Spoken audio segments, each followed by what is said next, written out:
This is a quintessential, classic political tactic, Mr. Speaker. When a new government comes into office, they spend usually their first number of months blaming the last group of people for all of their woes. We've seen this repeatedly. All parties have engaged in it to a certain degree, Mr. Speaker. But what's unique about the debate before us here today is they actually don't have support, the Liberal Party and the new government, from the very departments that oversee these important things for Canada, the finances of the nation, Mr. Speaker. Normally, if a new government tries to blame the old guys for the problem, they have some form of evidence provided by the departments, Mr. Speaker, usually last-minute spending for an election, these sorts of things. But this is a case where it's a bridge too far, Mr. Speaker. They're trying the old Liberal tactic, but they don't have the data to support it. So what's important to note about this motion is if anybody in this House is disparaging the work of our professional public service, it's actually the government, because their own officials in Finance Canada and the Parliamentary Budget Office have confirmed that Canada was left, the previous government left Canada with a small surplus position, Mr. Speaker. Everyone knows the last number of years the global economy has been tight. It was not a tremendous surplus, Mr. Speaker, but it was a surplus. And in fact, the revenue stream was positive enough that despite early spending commitments and willingness for this government to spend, each month is clicking away and they're still gaining between $500 million to $1 billion in surplus. And we saw that when the Finance Department confirmed hundreds of millions of dollars in a November surplus position, Mr. Speaker. So this is one of the cases that the old tried and true political trick just doesn't work when your professional departments release information that show that the trick is a phantom, Mr. Speaker. And I'd like to say that I'm also going to split my time with my colleague from Barrie Innisfil, Mr. Speaker, and I should have mentioned that off the top. But I'm passionate to get to the bottom of this, and it's important for Canadians, Mr. Speaker, because this is a government that has a lot of new and eager and capable new members of Parliament. I know they're here to do the best for the country in the way they see it best. So many of them were not here when their leader was leader of the third party, Mr. Speaker. And I said this last week in debate about the Energy East pipeline, Mr. Speaker, but for several years, the Prime Minister, who at the time led the third party in this place, did not support running a deficit at all, Mr. Speaker. In fact, knowing that the Conservative government had set a plan into place from the global recession to get Canada back to a balanced budget position by 2014-2015, and saw that Canadians were behind that position, the Liberal Party at that time took a position that they would not run deficits, Mr. Speaker. And as I said last week, it took an election campaign for that fundamental principle of a fiscal plan for a party to change. And the Prime Minister, during the election, said that he would run for a couple of years a modest deficit of up to $10 billion, Mr. Speaker. Certainly very different from the approach of the Conservative government, which had worked in a steadfast manner to get to balance. After the election, Mr. Speaker, after telling Canadians that it would be 1 or 2 years of modest deficits in the $10 billion range, in the first few days of this new Parliament, the government's number changed, Mr. Speaker, to $20 billion per year. Canadians did not vote for that, Mr. Speaker. And then if anybody's been following in recent weeks, speculation is coming out that those numbers will be more like $25 to $30 billion, Mr. Speaker, for 2 to 3 years. So the real underpinning of the motion before the House today, not just is to show that you cannot use the age-old game of blaming the last team, they are changing their fundamental financial plan for Canada's future by the week, Mr. Speaker. And that is deeply, deeply concerning. I suggested some time ago in a column I wrote that excessive spending, Mr. Speaker, is not sunny ways. When you're dishing out the dough, there may be some sunshine, but if you're putting Canada's financial position in a precarious situation, those are storm clouds on the horizon, Mr. Speaker. And what we hear from this government already in their preparation for this budget is the potential for $60 to $90 billion of deficits over the course of their 4 years. That's certainly different than starting a year ago when the Prime Minister said no deficits, then during the election campaign said up to $20 billion over the first 2 years and we'll balance. Now we're in the $60 billion, Mr. Speaker, plus range, at a time when they're also stopping or essentially putting so many hurdles in the path of resource projects that capital is fleeing Canada, Mr. Speaker. And depressed resource prices and our dollar are compounding this, yet they're not changing this reckless plan. So this motion today, Mr. Speaker, is to set a stark line between the last government in this place and the present government. That the Conservative government and the Conservative Party believe that a balanced budget should be achieved whenever possible, stimulus should be limited, and a plan to end a deficit caused by stimulus in a recession should be clear and attainable. And many of our former ministers, and sometimes, Mr. Speaker, I bemoan to my wife that I feel too young to be a former. I'm a former Air Force person, a former lawyer, former minister. I'm a young former. But many of the former ministers in this place have talked about the decisions of governing. And this is where I'm very concerned the Prime Minister is not ready to govern. Because it takes decisions, Mr. Speaker.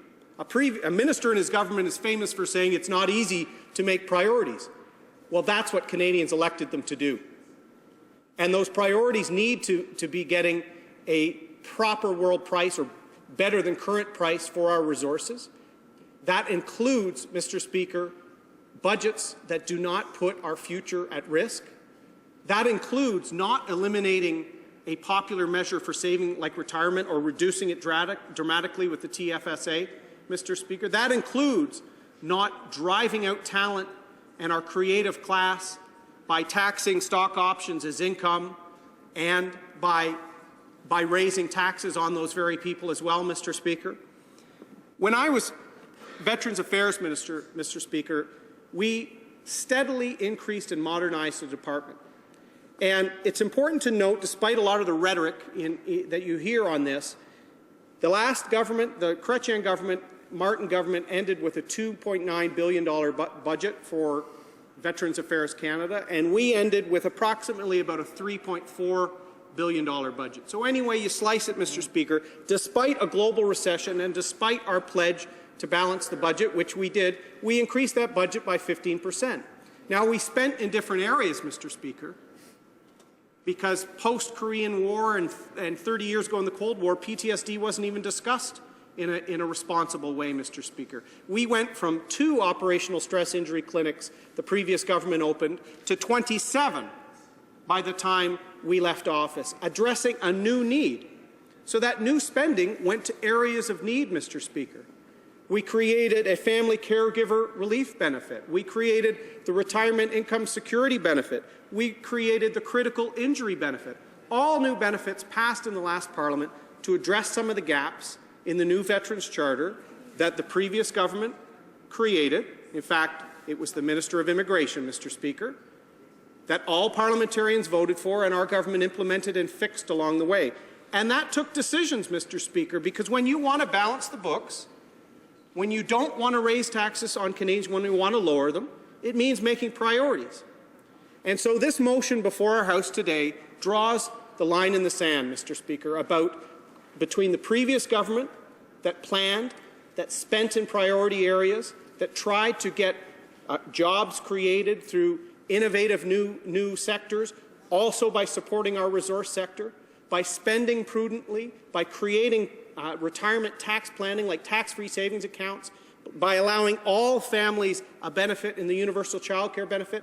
We made those decisions and balanced a budget.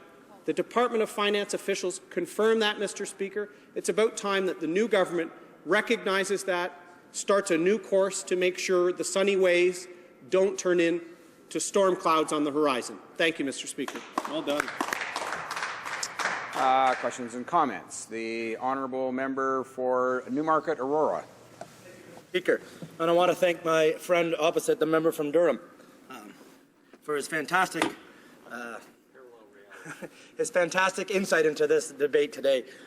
We actually go way back. We both studied at Dalhousie Law School together, so I'm happy to be joining him in this House. My in-laws actually also have the pleasure of living in the great riding of Durham, so I know they're I don't believe they took a sign of my friend during the election. But in any event, I know he's a bright guy. We obviously have similar education, so he can't help but be bright. But I have a question for him. How does he reconcile his position about anti-deficit spending when his government for the last 10 years racked up $150 billion in debt? So we must conclude that government, that party when in government, has no problem with deficit spending, has no problem during 2007 and 2008 going into deficit because it was necessary at the time because of the economic crisis. How does he reconcile that? At the same time, his party today speaks constantly about the economic crisis, the job losses in Alberta and throughout Canada. Why is today not appropriate for deficit spending, but it certainly was in 2007 and 2008? Honourable member for Durham.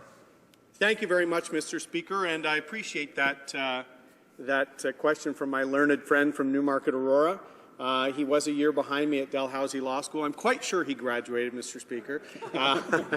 I know he did, and he had a very successful law practice before coming to this place. And as a lawyer, Mr. Speaker, he knows that before you conclude, as he mentioned in his remarks, you have evidence. And the evidence is clear. We did run a deficit, Mr. Speaker.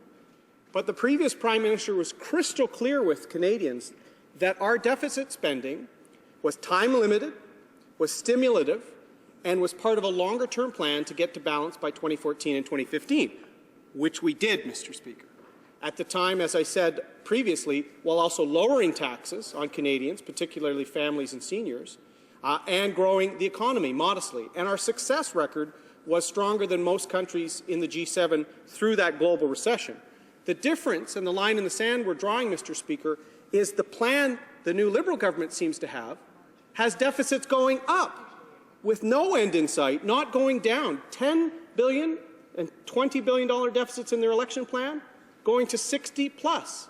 I'd urge that bright young member of the House, Mr. Speaker, to speak up on Wednesdays and pull the reins back on spending in his caucus. Questions and comments. Question commentaire. La députée. The honourable member for Repentigny. Well, thank you, Mr. Speaker. To get to a balanced budget, the Conservative budget used a number of questionable strategies. They cut in postal services. They cut CBC Radio-Canada and regional news. They dropped the reserves from $3 billion to $1 billion. They sold their GM shares for a one-time $1 billion payout. They took billions of dollars out of the EI fund. And at the same time, only 38% of those without work have access to benefits. Is the official opposition ready to put pressure on the government to ensure that the EI funds be taken out of the consolidated funds, the general revenue, and be used only for that for which they were created? Thank you, Mr. Speaker. I'd like to thank the member for the question. She mentioned a few things in there. In fact, the record would show, Mr. Speaker, that during the global recession, the government eased EI rules to make sure that there was a longer period, knowing that the economy would be tight. We actually provided more flexibility for people to qualify, and that's something we've been urging the new Prime Minister to extend to Alberta in the challenging situations they've been in. And we've made sure that going forward, the EI fund will be run prudently and not picked from, as the previous Liberal government did regularly. She also mentioned the auto sector, Mr. Speaker, and I'm passionate about that, representing the Durham region, part of Oshawa. I would note, Mr. Speaker, I was born in Quebec because my father worked at General Motors at Sainte-Thérèse, and very proud of that plant, which closed under the Chrétien government, Mr. Speaker. Our trade deals and the deals we signed with the European Union in particular, Mr. Speaker, on top of the loan we provided for the auto sector to help them through the global recession, is causing what is happening now, record sales in autos, Mr. Speaker. Along with Ontario, we took back the money we did loan, as was the normal plan, Mr. Speaker.